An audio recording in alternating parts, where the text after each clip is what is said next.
Please. Hello. So I would like to introduce Jennifer Peterson from Nova Labs. We also have Bob Cockshell, which will be coming in a few minutes. Jennifer will be telling us some of their capabilities at Nova Labs, what they can do, and they have been kind enough to let us use their facility for the past several meetings we've had. So without any ado, there you go. Let me introduce Jennifer. Go ahead, please. So we'll have to wait for the technology a little bit. Yes. While I'm miking her up, I'd like to say that some of you like to ask questions during the presentation. If you do that, you've noticed it doesn't come on the video, and it's because I don't have the sound bite on this. If you wait until the very end and ask your questions then, you'll get this microphone and your wonderful questions will be heard on the video. I know that won't stop some of you from just interrupting anyway, or will it? And my apologies for the interruption. Jennifer, because of this delay, I never interrupt.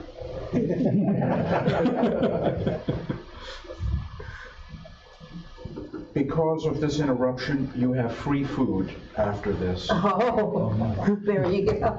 Would you be so kind and place this mic somewhere, and then you have to put this in your pocket somewhere? She has a microphone on. Well, no, but this is for... This is for his. Plugging his mic pack into the sound. Why is this? Well, it's got the other mic in here as well. Yeah, this is for his recording, not the PA system. Put this in your other pockets, and then I can keep it. Wait just a minute, Jennifer. Okay. It's these damn technical people. Quick, Bob. Jennifer, would you give me a slow count from 1 to 5, please? 1, 2, 3, 4, 5. Thank you, ma'am.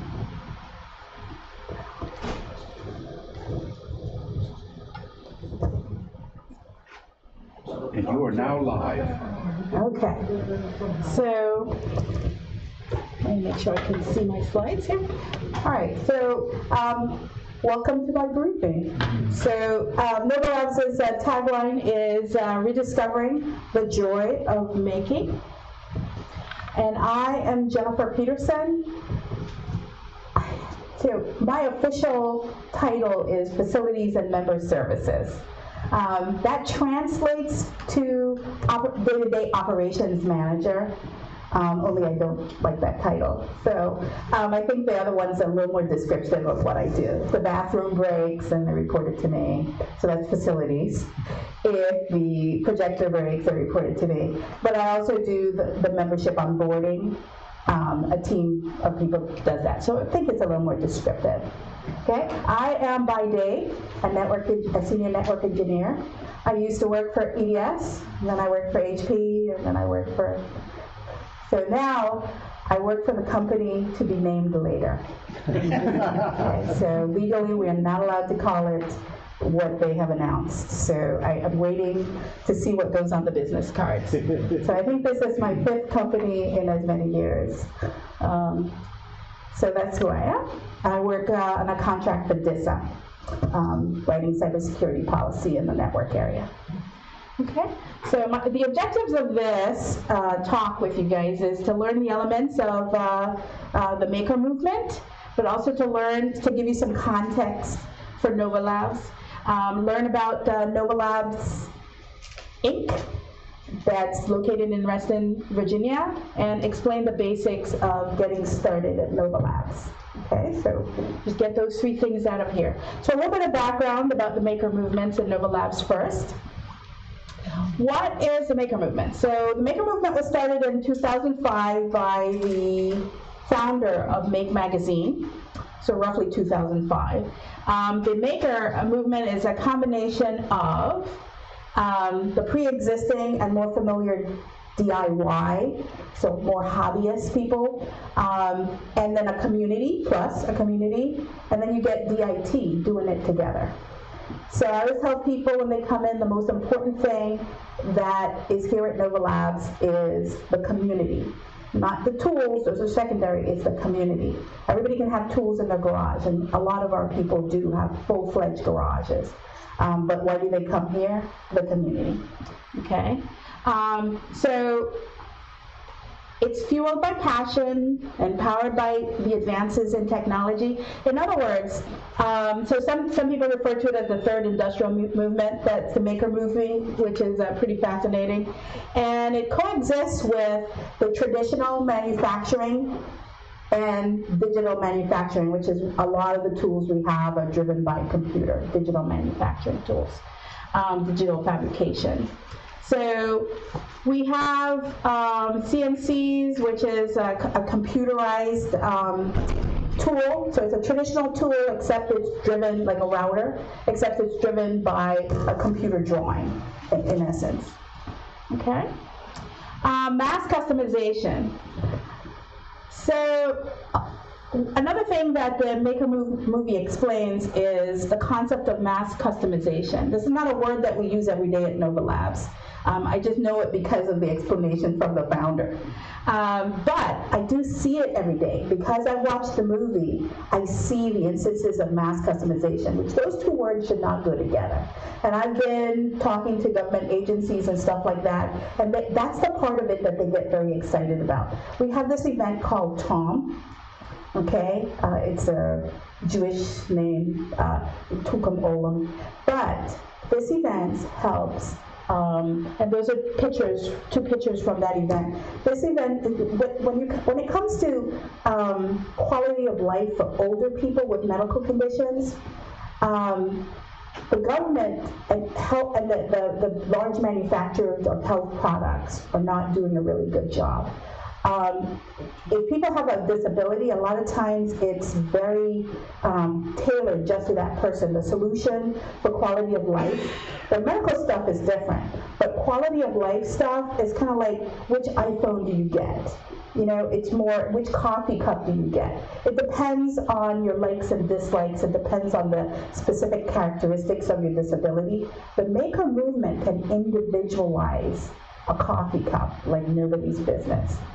And it's okay if that coffee cup is just used by that person and nobody else. But the other thing they do, though, the mass part of it, is they put that development on the internet, the plans. So see now, we're in Dallas, we're here in Reston, we developed that coffee cup for that person. Somebody in Dallas can then take that coffee cup, modify it, go into a makerspace, and print their modification for their parents or for their son, right? You see, mass customization. So the fact that it's on the plans are on the internet means that everybody can do it, but they can all make it individualized. You see? Do you see how that is? That's not something that a large manufacturer can do. So, special needs, one-of-a-kind items. So here's Fred over here, his brother. Those birds of prey, when they do studies, the scientists do studies, it's very expensive, that collar. And the birds do very inconvenient things like they're flying over the ocean and they just fly, right? And there goes $1,000 worth of equipment, okay? So he developed something cheaper. And so it's tailored for what his brother was doing. So there's another instance there in another area. So fostering entrepreneurship is another thing that our makerspace, at least, is doing pretty well. We'd like to get better at it. So here's a picture of a pitch event that we had. And also, now they're doing this first responder challenge, where they're developing technology very tailored to first responders. And some of the stuff coming out of there is very exciting. Maker Faire. That's our largest event that we do each year in March, and right smack in the middle of March. And here's some information about it. Maker Faire, the original one was in San Mateo, California, right outside of San Francisco. And, they're just really, really hands-on events. So if you get a chance to take your kids or your grandkids, be prepared to spend the whole day, and they'll be exhausted afterwards. It's a lot of hands-on. Some people ended up, I think, just being in the same building the entire time. So it really turns the kids on, and the adults too. We had even blacksmithing this year. So other community spaces. There's some other community spaces that are very similar to ours. Fab Lab in DC, the Hackerspace over there, the community center over in Reston. There's a wood shop there. That's a community center. What we think we bring to the table, there's no competition between these. What we think we bring to the community is we have the space is we have the strongest community out there. And I don't think that's an exaggeration. We hear that all the time, that is the delta between other spaces and ours. Nova Labs Makerspace specifically. So that was about the movement in general. This is about us. Founded in 2011 by 14 people who brought various things to the table. Some people brought skills, some people brought money. So can you guess what they got in return for that initial investment? So if you thought nothing, that's pretty close to it. They got the joy of making with the rest of us. So they haven't demanded anything, which I find very astonishing when I see them just kind of mixed in and too embarrassed to be identified. They don't make a big deal about themselves. Were you here at the founding, Bob? No. A year later. About a year later. So 2011. So that's 2011. That's not that long ago when you think about it. So we're fairly new.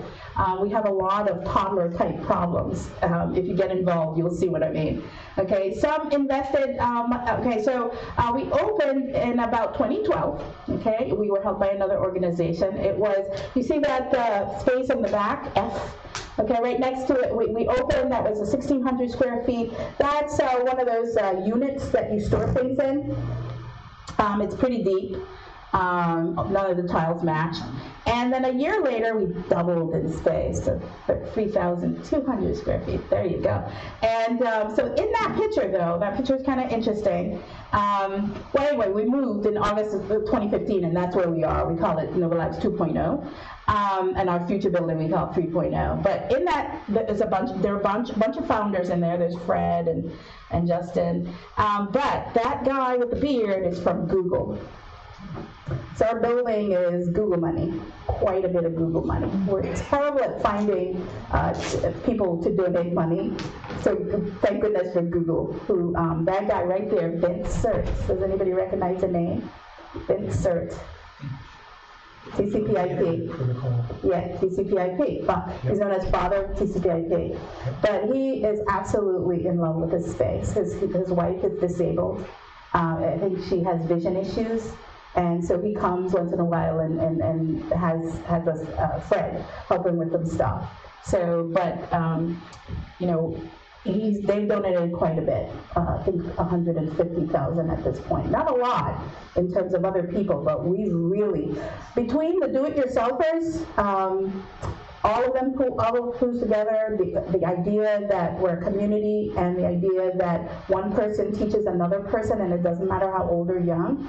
That's how we built our building, with that, leveraging that concept. One person knows how to do something, and they taught everybody else, and that's how we got that beautiful space. Is we did almost all the work, except for what was illegal, electricity, in other words. Today, though, we're still a not-for-profit, but today, we have a 10,500 square foot facility. So when you walk in, you only see about a third of the space. Okay, so most people are very surprised when they go to the back, and that's quite deliberate. That you see the nice part of the space. You don't see those dirty, icky shop people, the metal shop people. So, which is very good. So it makes the front very approachable. Okay, and that's something that makerspaces, a lot of makerspaces you walk into get wrong. Our space out front, we've got big comfy couches. It's very, very approachable. That's why we have a lot of women That's another one of the reasons. That's also a reason we have a lot of families.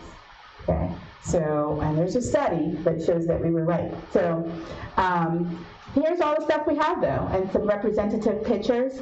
So there you see woodworking, and so we have classrooms and stuff. And strangely, in all of the building, okay, and if the woodshop people were here and the laser cutter people were here and the 3D, they wouldn't want me to say this, but in all the building, as the person who does operations, I tell you, the classrooms and the conference rooms are our most valuable resources. We could make a ton of money renting those out. Still, just with our mindset, 1/3 of our events are free. Those rooms belong to the makers. That's how we think about those rooms. Yeah, we could make a lot of money, but our makers would leave. Okay? So that's not the point of the maker's space. So, but they're very valuable because they enable us to teach each other, right? So here's some of the other things we have. Notice we have an electronic area. That's an area that we'd hope to grow. And so we're very excited to have you guys joining us and, you know, being involved with us in some way, and hoping to attract some of your attention, some of your expertise into this space so that we can grow this area in particular. Okay? We'd like nicer things there. Okay, current participation level. So here's some information about current participation level. When you go up onto our meetup, you'll see it's today it was 5,400 people there. Most of the people are passive. That's just the way free signups are. I'd say 25% of those people come in. So about 1,000 of them, 1,500, something like that, per month. Okay, so not a lot of those people. It looks good. I've seen meetups with 10,000 people, and they have one meetup on their calendar. Okay, we have about 150 to 200 things happening at Nova Labs per month. Okay, and considering it's an all-volunteer space, that's pretty good. Okay, what else? So here's some of the events we have. Our largest events are the cybersecurity events, the technical speakers. Those are where we'll get 100 people signed up. Yeah, not all of those people show up, maybe 50% of them do. It's the Reston, DC area after all. BitChain, our Tom event is really big because it involves everybody working together. Maker Faire and the drone events. Okay. Our vision. So here's our vision here. You'll notice I underlined the word fearlessness. In the maker movement, we believe in learning by doing, and that involves a lot of failure. Okay, so that's another F word, you know, but we didn't want to use it because it's kind of negative. So we substituted fearlessness, but that's what we mean. We were tortured for 3 hours not to use the word maker anywhere in here. So it's not in here, but it's a very good description of what we believe making is. That's what it is. I looked it up on the internet, and all those words are there. So, as you can see, we have here teacher and mentor. So see, it's not only the people who are back there working on metal, working on wood. It's not about just the industrial people. It's also about the people who teach the small skills as well that build into the bigger skills. If you're going to make something and light it up, you need to know electronics as well, right? So the person who teaches you electronics doesn't necessarily have to be the person who teaches you the laser cutter, right? So operating, and you know, the mission statement is very valuable because it keeps us kind of focus on what our scope is. So if somebody comes and says, hey, I'd like to do, you know, language, ASL classes, or I'd like to do Pilates, both of which have happened, you know, or self-defense, you know, that keeps us on track and focused on what we're supposed to be doing. So operating model, managed by the board of directors. Okay, so there's only 2 ways to form a not-for-profit in Virginia. One of those is a dictatorship. Okay, the board of directors get to decide things. However, we have a benevolent dictatorship as well. We got going on over here, and we hope it stays that way. But that's basically what you have. That the members have a huge say, because without us, who's going to pick the bandsaw? The directors? I think not, right? So that's where our power comes from, right? So they have to listen to us because we fix the place and we run the classes, and we are the makerspace. So that's where our power comes from. The emphasis, though, is on community, collaboration, and learning. And one of the spaces that you'll see on this slide back here, you see down there at the bottom, it says Greenway and Orange Bay. Those are collaboration areas. They're large, large, large areas. So that's the emphasis right there that we put on collaboration and community. So we are not a business, okay? Well, I thought it was 30 minutes. Bob's coming next, right? Oh, yeah. But you only have a few slides. Yeah, I always got it. Okay, so minor policy. So folks want to know, wait a minute, I skipped a bunch of slides. So here's the participation levels. We have 4 of them. To participate, you do not have to be a member. We'd like you to be a member. It gives you a lot more access. But we do have things that guests can go to. We do have things that attendees can go to. You can buy a day pass once you've gone to a Go class. And then there are 2 paid subscriber levels. One is for $50 a month, and the other one is $100 a month. And you can see the description there. But for $100 a month, you can also bring on 1 family member for free. So that's worth 2 associate memberships. And then you can bring on other family members that live with you for $10 a month, okay? And the minor policy. Okay, so the minor policy is that this is a kid doing a take apart, which is one of our signature events. The minor policy is parents of everyone under 18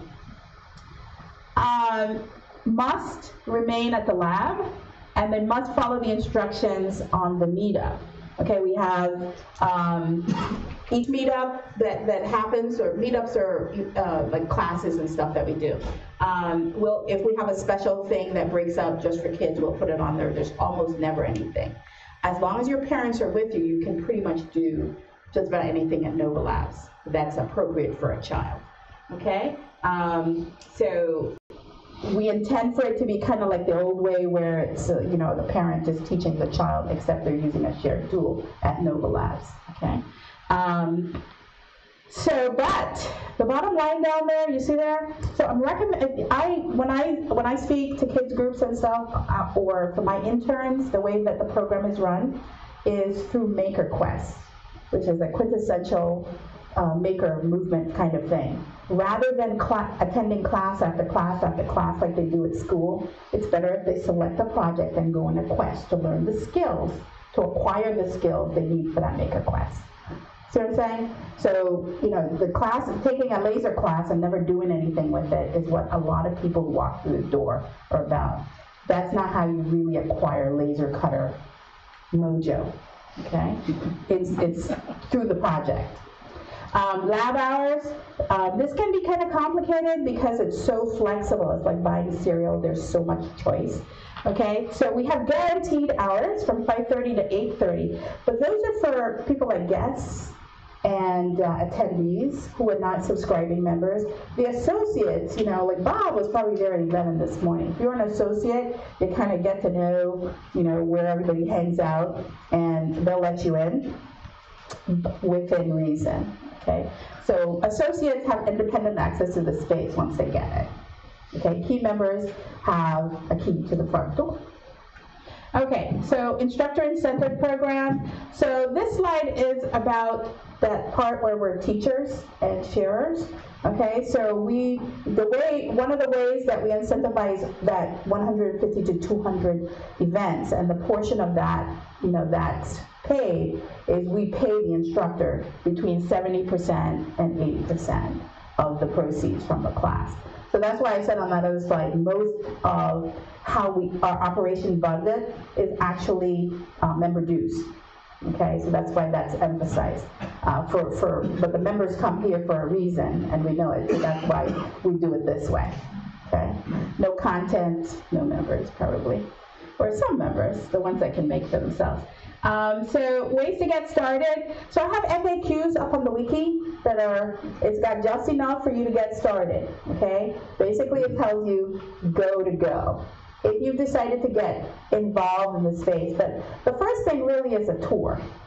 Come over, look at the space. We don't want you to join unless you're sure that this is someplace that you're going to use.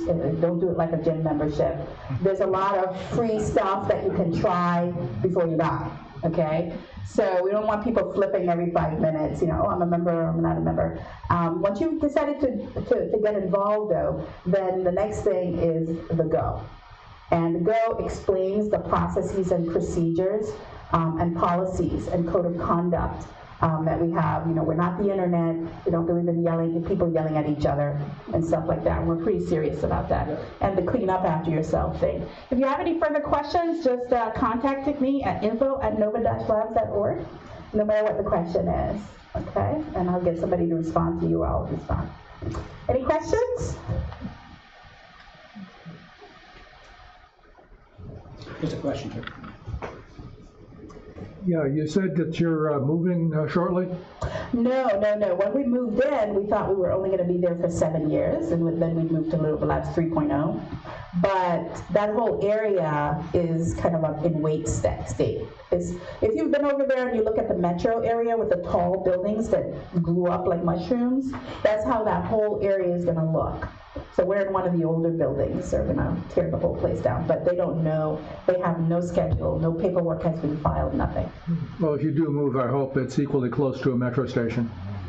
That's what we're hoping. We're hoping to stay in Reston, but it's going to depend on Reston, isn't it? They're actually doing hearings on rezoning some of the construction area between us and the metro station. Mm-hmm. So Reston and Herndon both want a makerspace. They really fought over us.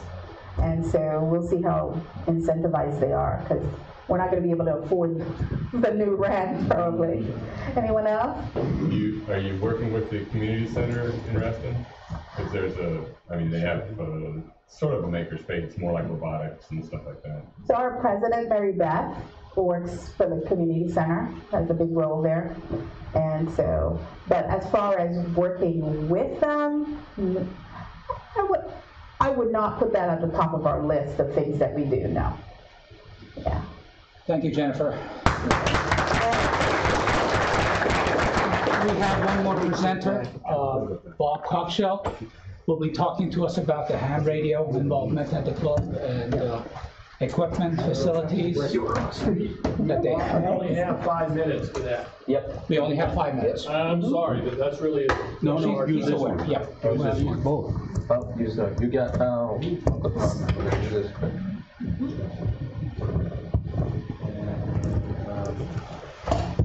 Plug me in here. You hold this. Yep. And I get this. I'm sorry that I'm breaking over. Oops. And this one, no, let's see. This is mine. And this one you also have to have. Wait a minute. You need this one, because that's for the speaker. And then we need to put a spike in your arm for the blood transfusion. Yes, thank you. You're gonna inject something in, right? Maybe. This is, oh, that's a PA. Okay, very good. Okay, all right. We're gonna, the first few slides are gonna go very fast. It's a whirlwind history. So I'm just Bob Cockshell. I'm the most famous Bob Cockshell on the internet. You can just Google me. I've been a member of Nova Labs since about a year after it was formed, and so I'm a full member, and I also rent space there, and I run my business out of there, and I do electronics design and embedded software development, and I have a pick-up place machine, and you're welcome to, when you come tour, make sure I'm there so I can show you my business. At any rate, Nova Labs started, as Jennifer described, and we did with Lee Soresco. Do you remember him? He was very active in the MCOM community, and he and I did a intro class in 2013, 14. 2015, not much happened. Lots of talk. We moved into the new space, but we were all very busy with the new space, getting the thing done. But then 2016, new people showed up, and that's, I was just the facilitator. They said, we want to do ham radio here. And I said, okay. And I showed them the roof and our donated stuff, and they taught a licensing, an intro class and a licensing class, and I think a couple of people who are BWS members came over and who are BEs and helped us with the licensing class, and That's where I got mine. you got your license there, I upgraded there. And I think we minted several new 20-something, we'll go to the next class. 29 were served, 26 new licenses, so we were very proud of that. So Nova Labs is just a squat little building. Ebola was first isolated in the same area, another building. And we're on just off hole 5 of the Hidden Creek golf course, and there's lots of nice one-story large flat roof. This is our map. You say, oh, so what? Well, I'm going to show you basically we got 2 big classrooms and smaller rooms which can act as classrooms, and also a big area which can also act as a classroom. As for ham radio, these are our facilities so far. We have a ham radio locker which is on wheels and can go anywhere. And then we have 2 runs of LMR 400 which come down from the roof in the back of this classroom. And our goal is, on our number 1 to-do, is to get some, we have the LMR 400 and we're going to run it internally so we can run events with the antennas, both HF and VHF, UHF, from either A, B, or conference room 1 or 2. There's our beautiful roof. And then there we have installed a 144-440 vertical, and we have a G5RV that fell down. I bought a brand new one, and we have to plug it back in. We have to get it, just string it back up. So this is our list. You can just talk to me afterwards about this list. But basically, getting the G5RV back up, running the internal LMR 400, and getting somebody who knows about bonding and grounding. I got to watch the video, and please, hats off to you for putting this all online, because I watched them. There's a fee for that. Yo, you can start monetizing it. Because our inventory, it's just hand-me-downs mostly, nothing special, and I don't have time to really leave that up. But anyway, to get involved, here's what you do. I'm going to pass out little sheets of paper so you don't forget how. Basically, you go to our website, you register. This is free, by the way. Getting on our mailing list. Oh, there it is. Pardon me. So getting on our mail list is free, and that's how you get involved. Basically, just register, get on that list. It's not high volume. We won't spam you. We will not sell you to Cambridge Analytica. And just introduce yourself, and you're going to get in contact with members that are Nova Labs members who are hams and want to do something, and things you can do. What Jennifer said, just come to orientation, attend the tour, and you can basically, if you want to do ham stuff, contact one of us who is a ham, and you can talk about, we can do classes, you can do demos. Mike's already doing demos, and that's it. There's an art and interest group that's been meeting there, I think, monthly. Yes, I think Mike is. We've had about 4 meetings so far. 1 meeting for the builders group and another one for the art group. Would you introduce yourself again, please? Oh, yes, I'm sorry, and sorry for the TA. I'm Bob Cockshall, and I am a member of Nova Labs. Thank you very much. Thank you, Bob. We turn over to the cafeteria for brief meetings and snacks, and then come back here.